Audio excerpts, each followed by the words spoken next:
right, so today we're here with Antonio LP. Sorry, my Spanish is so bad. What is your channel called? How do you say that, Antonio? My channel is called Elemento Shaman. Cool, okay. Shaman Element. Shaman, okay, yeah, cool, that's right. Exactly. Okay, yeah, so we'll put his link in the description below. So Antonio is a very, very nice guy. He's a telekinesis practitioner from Mexico, and yeah, I've known this guy for about a year now, right? Or so. Probably, yeah, exactly. Yeah. He's just a really, really nice guy, and I love his demonstrations and stuff like that. So, Antonio, can you briefly explain how you got into telekinesis and how your spiritual journey began? Well, I think that's a pretty fair question, and I think many of us energy practitioners, at least of my age, got around the energy stuff because of Dragon Ball, man. What can I say? When I was a kid, I watched this episode where Gohan teaches his girlfriend to do a cycle, and he explains what the key energy is. So that got me training since I was a little kid, and I started feeling my energy, the tingling sensation, and I was always trying to be able to see it. I knew I could feel it, so I thought I was, am I crazy? Or am I actually feeling real things here, right? Wow, okay. So I think that really opened for me the way, that tingling sensation since I was a child, so. Wow, so literally you didn't have like a martial art background or a yoga background? Oh yeah, no, definitely, I do actually, yeah. I do have a martial art background, but they never taught me that in the school, I mean. Right. What martial art did you practice? I practiced a lot of karate. Oh, cool, okay. And then later on, I also dived into some Muay Thai, also some kickboxing too, some Aikido, some Wushu. Okay. And I always loved my teachers always thought that energy wasn't real. That's the irony, this. Interesting. Okay. That's interesting that you practice those things. I mean, I know in Mexico, obviously, boxing's like a national sport, and Taekwondo is very popular there. So I'm surprised that you didn't practice those things, but you practiced the, kickboxing. Yeah, actually, karate was pretty big too, some decades ago, too. So. Oh, really? Okay, cool. Yeah. I didn't know that. Okay. All my family is a black belt. My sister, my mother, my father, everyone. Oh, very cool. Even my dog. No, I'm just kidding. Very cool, Antonio. So, So literally, you just watched Dragon Ball Z one day, and you said, like, "Oh man, like I could feel the energy." Like, so what was the moment you said, "Man, maybe I could try telekinesis somehow or Aerokinesis somehow"? Like, how did that come about? I think I just thought about it, and I just thought it was already the internet and the YouTube age. So I thought, well, if it's possible, there's definitely someone already doing it on the internet. So I YouTube searched it, I looked it up, and I found Trevor 7. Oh, very cool. So you found him first. Okay. Yeah, so I found him first. I also found some other people, but they were only doing demos. And Trevor was talking about it. So I thought that was really kind and amazing from him. I could feel his heart. So I knew why would he be putting a show to us, right? He's really such a kind soul. And to me, he's a very humble person. He is. And then I heard him say here and there, Avatar Energy Master Institute. Oh, cool. Okay. So that's when I got a little bit more serious about this, because awesome. I discovered Michael Monk's school, and I hopped into his course, and I was blown away by many of his stuff. I was already on my own working with the chakras, feeling my energy, not really working with telekinesis, but feeling it, and I was connecting with aliens and some crazy stuff. Right. I mean, like the UFOs, like, there's a lot of sightings in Mexico and stuff like that. So yeah. Yeah, in Mexico is a place where many people believe many things. And right. They may not believe in one thing, but they believe another thing. So it's even bizarre and fun to know what we as a culture believe, because it's very eclectic, actually. There isn't one straight line. Right. But yeah, there's many sightings, and we have also many energetic places very known across the world. We have these amazing civilizations, the Aztecs, the Mayans, the Toltecas, the Right. And they worked some pretty deep, intense, advanced stuff, man. Really, Right, really, right, really. right, So right. that has always caught me, and I've always have a like this. That's why my channel is about activating the shamanic element within, because I've come to realize that we can all be our own shaman. You know, Right, right. That's true. that we Right. you have to decide, and that's where you begin to be your own master. That's kind of the mindset. Right, right, right. And how long ago did you discover Trevor exactly in AMI and stuff like that? Come again, please. How long ago did you discover Trevor and Avatar Energy Mastery Institute? Well, I discovered Trevor maybe, I think it's 5 years. It was 5 years ago. Oh, maybe cool. A little more. About the same time as me. Yeah. Okay, that's very interesting. But you know what? I attempted telekinesis, and I wasn't getting many results. And when I actually got one, when I tried to show my mom, she told me, "No, man, you're blowing it away with the wind." And I was put down. And because even my mom is open to many things, but maybe she was finding hard to believe that her son was actually doing this stuff. So that kind of put me down for a while, a big while actually. And it was until like last year when I actually started talking to you and many other guys in the community, that it was because I actually discovered the telekinesis ability, and I actually learned how to project my energy and actually see the influence, not only the metaphysical, but the subtle but physical one. Right, right. Excellent, excellent. So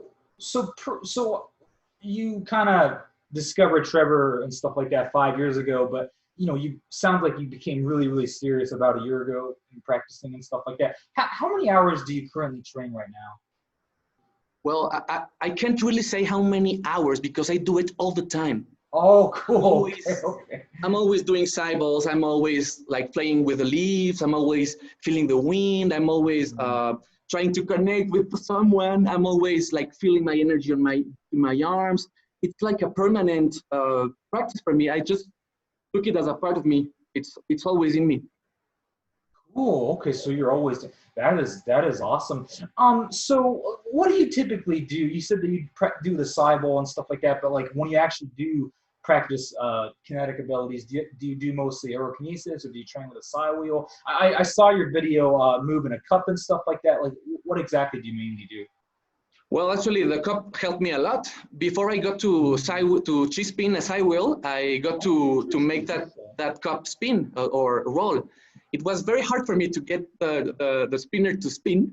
Really? That's interesting. Wow. Yeah, it's really interesting. Most people go the other way around. Typically, most people start out with a psi wheel and then they move the cup and stuff like that. But that's interesting how you went the other way around. I asked Antonio Telekinesis, how do I spin, bro? I can already do this, but I can't really get to spinning. And he just told me, well, you just have to do it.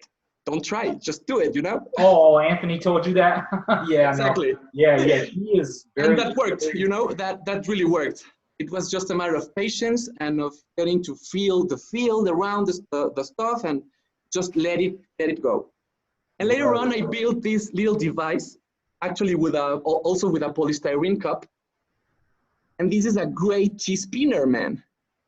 I put an edge here and I make it spin. And as I've already worked with it by building it, all my energy and intention is already on this little device. So it works amazing. It's almost alive by itself. Oh, cool. Yeah, sorry to the audience. Antonio's camera's over here. My camera's over here recording. So let me show me that again. He just doesn't care, man. I also built this. I've brought all my little toys to show you, man. Look, I built also this device here. It's gonna get all tangled up, but it's 2 feathers pending from a little branch that I found, and I just hang this from my ceiling, and I let it hang over my head. Oh, that's really neat. Wow. Okay. Man, it's amazing. There was a point where I was doing so much telekinetic stuff around me and in my room that everything was moving all the time. It Wow. was actually starting to bother me and to annoy me. So I started to, I was on my computer and I was starting to feel maybe a tingling sensation here. Like, what's that? Like, it's not an itch, it's a tingling. And I turn around and I see my spinner spinning by itself. And I realized, okay, so maybe I'm entangled it with this part of my head. Then I started having this kind of pressure points, sensing this pressure around my body, and I would notice everything was moving around because I had so much stuff hanging on or already conditioned to my energy, and I wasn't controlling it. I was just going crazy with it. So I decided to take a step back and to start working on my energy and my internal energy flow again, start breathing. I took a course, Marcel Hoff, I think I can't remember. I'm sorry, who is it? Marcel Hoff. Oh, never heard of that. I may be getting it wrong, and it's really a pity because he's amazing. He's a brother of this guy who teaches people to dive into glaciers and really cold water and do that stuff with intense breathing techniques. So my point is, I took a course of breathing techniques and I started activating my energy from the bottom up. By taking, like, it's kind of hyperventilating with intention and with a belly breathing. So that was very helpful for me. It opened also a lot of kind of like the Wim Hof method, or? Exactly. Oh, cool. Very cool. Okay. Yeah, you got it right. Oh, so it is. Oh, it is the Wim Hof method. Okay, very cool. Okay. And I think there's also this other aspect of my journey that is very important to me. That I was in a band. I played the guitar. Right, I saw that on your Facebook profile and stuff like that. Of course, it's everything. Everything is there. Cool. So I had this drummer that he was working every day with energy, with the chakras. He wanted all the music to be around that stuff to help other people open their chakras and make the motifs like first chakra-ish, second chakra-ish, to make it a whole concept. It was beautiful. But with him, I discovered ayahuasca. Oh, very cool. Okay. Yeah, so that got me deep into the power plant stuff, the DMT journey, and this other kind of shamanism, because there's the energetic healing stuff, and then there's a plant healing energetic stuff. Very cool. Okay. I went through very interesting experiences, such as I became a ceremonial musician I befriended a shaman, and I was doing ceremonies every week. But wow, every week, wow. So weird. Yeah, it was intense. It was a very intense year for me. I bet, yeah. I was playing the guitar, an acoustic guitar, with metal strings, and I noticed I was in my trance, like just going at it. And then my guitar started vibrating as if there was some kind of amp behind me. And I started seeing lights, like strobes, in front of me. And I looked around and I saw everyone else in their journey. I took my guitar in my hands and the guitar started vibrating. It was amazing. That was one of the biggest affirmations for me, that energy was very real, very tangible, and not only some internal philosophical stuff, but actually real. Wow. And it's amazing because ceremonies have this aspect. That's why they work. It's because you make this field, this energetic field, and the shaman and the people around get the energy working in them. So the dynamics inside them is what makes them powerful. You invite other right. It's really it's such a dive that it would be very hard to, even for me. I mean, I've done maybe 50 ceremonies, 50 DMTs, different stuff of ceremonies. 50? Wow. Yeah, you get the grasp of it. Actually, this Saturday I'm gonna do one, and it's been a while that I haven't done any, so it's gonna be interesting. So is that like within a year that you did 50, or? Within 2 years, I did 50. Within 2 years, wow! So you were doing DMT like every two weeks or so? Exactly. Every 2 weeks. Wow, that is insane. Wow. Okay. And I So want to tell I you have a question. something. Like, did that enhance your telekinetic abilities at all by consuming so much DMT and doing ayahuasca and things like that? Okay, so last time I did some DMT stuff, it was because someone gave me this little, like this, with some the pescoite inside. It's just a medicine package. And I decided, okay, what if I start applying my new abilities, when I'm in trance with this substance? Will it be enhanced, or what will happen, right? Because DMT journeying is not always nice. I mean, it's a hard ride. I mean, not always, but most of the times it's a hard ride. And then you go to the blissful place, and it's amazing. I think if it's calling you, you have to do it. You have to. Don't miss out. But so I took it on my own, and I was on my garden. I was living in a place with a great, amazing garden, and I was very connected to every plant around. Even with the grass, I could hear it. I could understand it. So I took the smoke. It was this substance, you have to smoke it. It's called Shanga. Oh, Changa, yeah. I actually bought their products from the UK. Planet Combo was their company, I believe. Yeah. Okay. So Shanga means how it's prepared.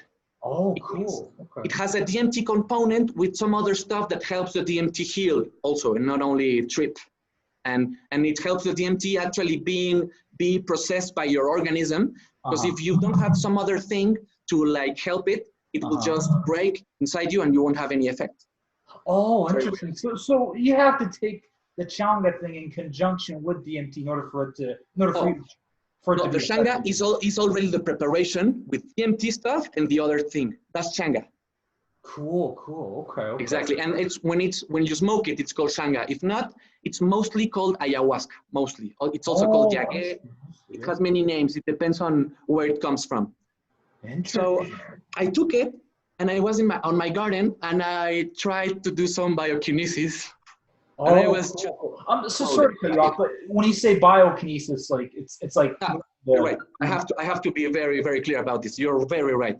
No, yeah, I mean with the plants and with the environment. Yeah, you're very right. Right.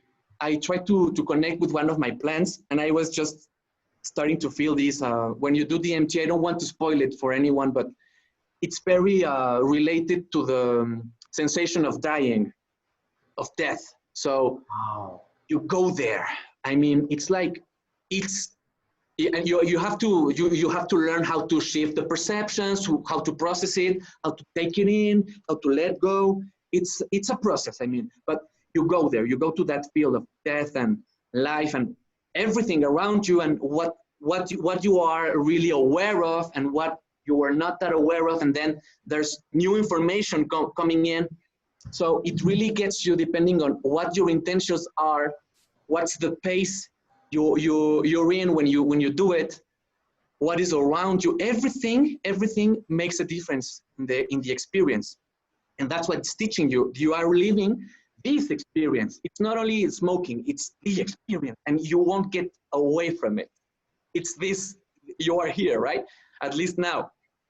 So it was very overwhelming, I must say, because I tried to connect, and I was just feeling the trip, and I was just, okay, this is not something I need to work this. This is not something, I mean, it was a cool experiment, but it is definitely not something I would recommend to expand. Right. So I thought it would be, but Go ahead. no, I was done. So when you're taking psychedelics and you do Aerokinesis or whatever else kinetics you're trying to do, like, you said that it's a little bit too overwhelming and stuff like that, but do you, in your opinion, is it actually more powerful than, doing it from a normal state? Well, I've done Aerokinesis while being high on weed, and it works just as well. I can say it has enhanced my abilities. Actually, I would say it really wouldn't do a lot for me. I prefer to do it just down here. And talking about psychedelics, I've just tried to do it with DMT. Like I haven't done it with LSD or something like that. I've tried LSD, but not with a kinetic approach. So I wouldn't look, as Robert Smith said, conclusion is the death of an idea. So for me, it didn't work that well. You talked about AMI. So a good friend of mine, Barbara Hurry from AMI, she shared a fascinating story with me, where she took DMT, with Michael Monk. Wow. And then she was saying she didn't necessarily do telekinesis, but she was saying that she was able to basically. I forgot the story. I think she said something like while she was on DMT, she was able to push him or something like that with energy or something like that. Okay, yeah. That I can't believe. Yeah, because when I did it by myself, I didn't do a ceremony, and I think it's very, very important to contain this stuff, because it's almost as if the substance is alive and it knows you, and it feels what you're doing. That's why it's called medicine. I don't know if you know that, but the indigenous approach, this is not it, by the way, but it's just a little jar with some seeds that I use to practice levitation, well, micro levitation, and they work amazingly. But when you don't do it with a ceremonial approach, it's very hard to contain it and to get a grasp of it. But in a ceremony, as your friend tells, I have also met a shaman woman that showed me during a ceremony of ayahuasca. I was chatting with her. Sorry about that noise. If it's still going, I'm gonna move. Okay. Oh, no, you're fine. I don't hear that. Okay, perfect. So this woman showed me. I was chatting with her during the ceremony. I was doing so fine. Everyone else was vomiting and crying, but I was doing so well. I don't know why. I'm just very lighthearted, I think. And she showed me, look, us shamans almost never move between the three-dimensional world anymore. Watch this. And she did this.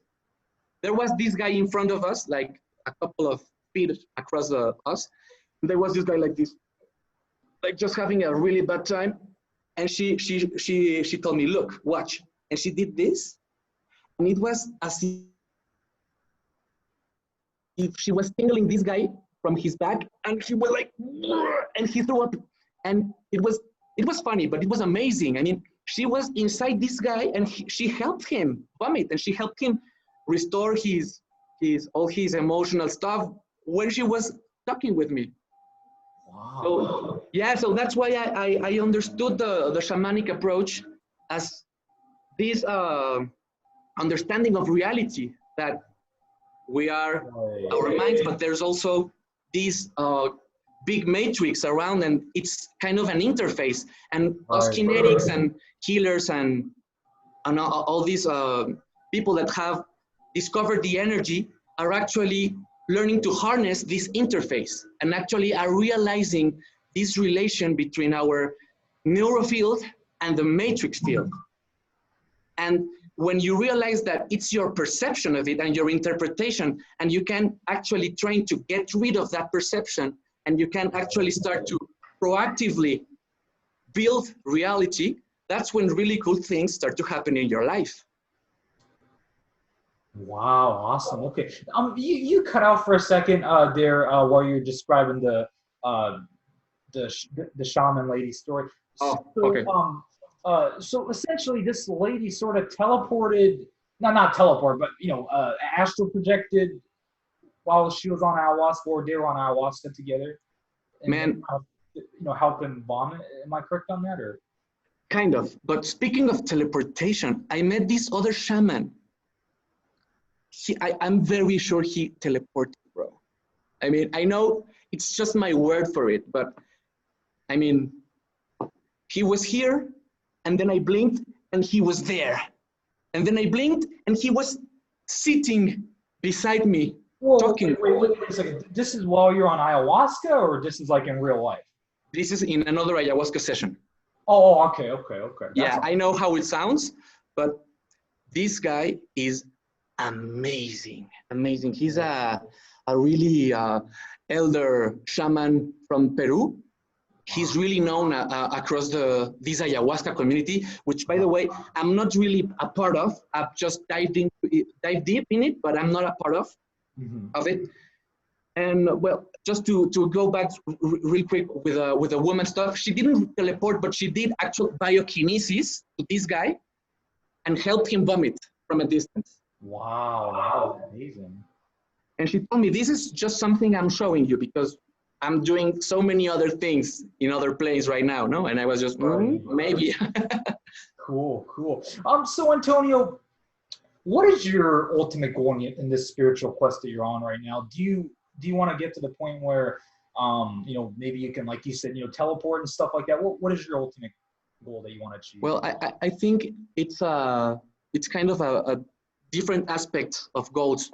I mean, I would love to teleport and I'm training to levitate, and I have these like kinetic goals, but I also have these spiritual goals. And I think there's a point in my journey where I decided it was time, whether or not I was willing to take responsibility of the things and the knowledge I've been gaining and I will be gaining as I progress, or I just want to live a peaceful life. So I think we can do a lot. We can do a lot. For example, with my videos, my intention is to normalize the kinetic conversation because it's everywhere. I mean, telekinetic stuff has been everywhere since here in Mexico. I actually wrote you about this shaman lady of the 60s, and she would perform psychic surgeries to people, like diving deep into the bodies physically. And she was channeling this Aztec emperor. It's a whole trip. She's called Pachita. If anyone wants to look into it, definitely do it. It's an amazing story. Everything is documented. She went on the mainstream media. For example, politicians were coming to her.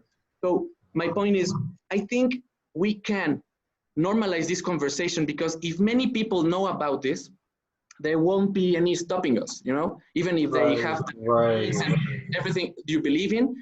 If there are many of us, we have social power. I mean, I know social is kind of a denser way of thinking, but it's real.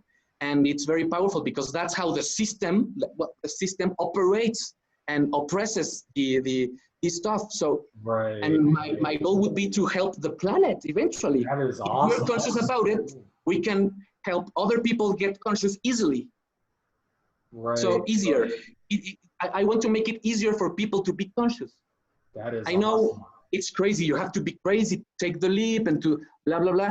So that's what I want to do. I want to do, look, we can all be crazy like this and try the stuff, work on it, be mindful, be open your chakras, work on your chakras, man. That's my approach. When I teach someone some of this stuff, I always go to the chakras because that develops the self. It's not only the energy and the control and the abilities, because there are people who just focus on that. Right. That's really, really awesome. Yeah. So it's wonderful that you have that goal in mind to spread consciousness and spirituality. And like you said, you know, make this a normal thing, you know, so we can all, you know, benefit from this amazing skill set. Yeah. So yeah, exactly. So that's really, really beautiful, man. I you know, I've always, ever since I, you know, first met you, I always had a great vibe from you. And then, you know, when you started sending me messages and, you know, voicemails on Messenger and stuff like that, you know, I can just tell from your voice, you're just such a, you know, really good person. Now that admiration, bro. You know, over, you know, on Zoom in person, I mean, I can just tell you're just an amazing guy, and you have such a wonderful heart and stuff like that. So yeah, I mean, I could relate a lot to you. I love your Naruto outfit, man. I really do. Yeah, no, I feel hype when I see you like that. Yeah, that's it, man. Yeah, I love it. I'm like that too, bro. So I relate a lot to you, a lot. Awesome. Well, thank you so much. You're just such a wonderful person. And like I said, so once again, what was your channel name again? Thank you. It's Elemento Shaman. Shaman Element, but in Spanish is... Cool. Yeah, so definitely check out Antonio's channel. We'll put that in the description below, and we'll probably put a pin in the comments. So definitely check that out. Thank you so much for your time, Antonio. This was a fantastic conversation and interview. And yeah, thank you so much for sharing your interesting story about psychedelics and how that impacted your life and stuff and such. So, thank you, brother. Thank you for everything you do, and thank you for opening these channels. Oh yeah, absolutely. So okay, Antonio, thank you so much.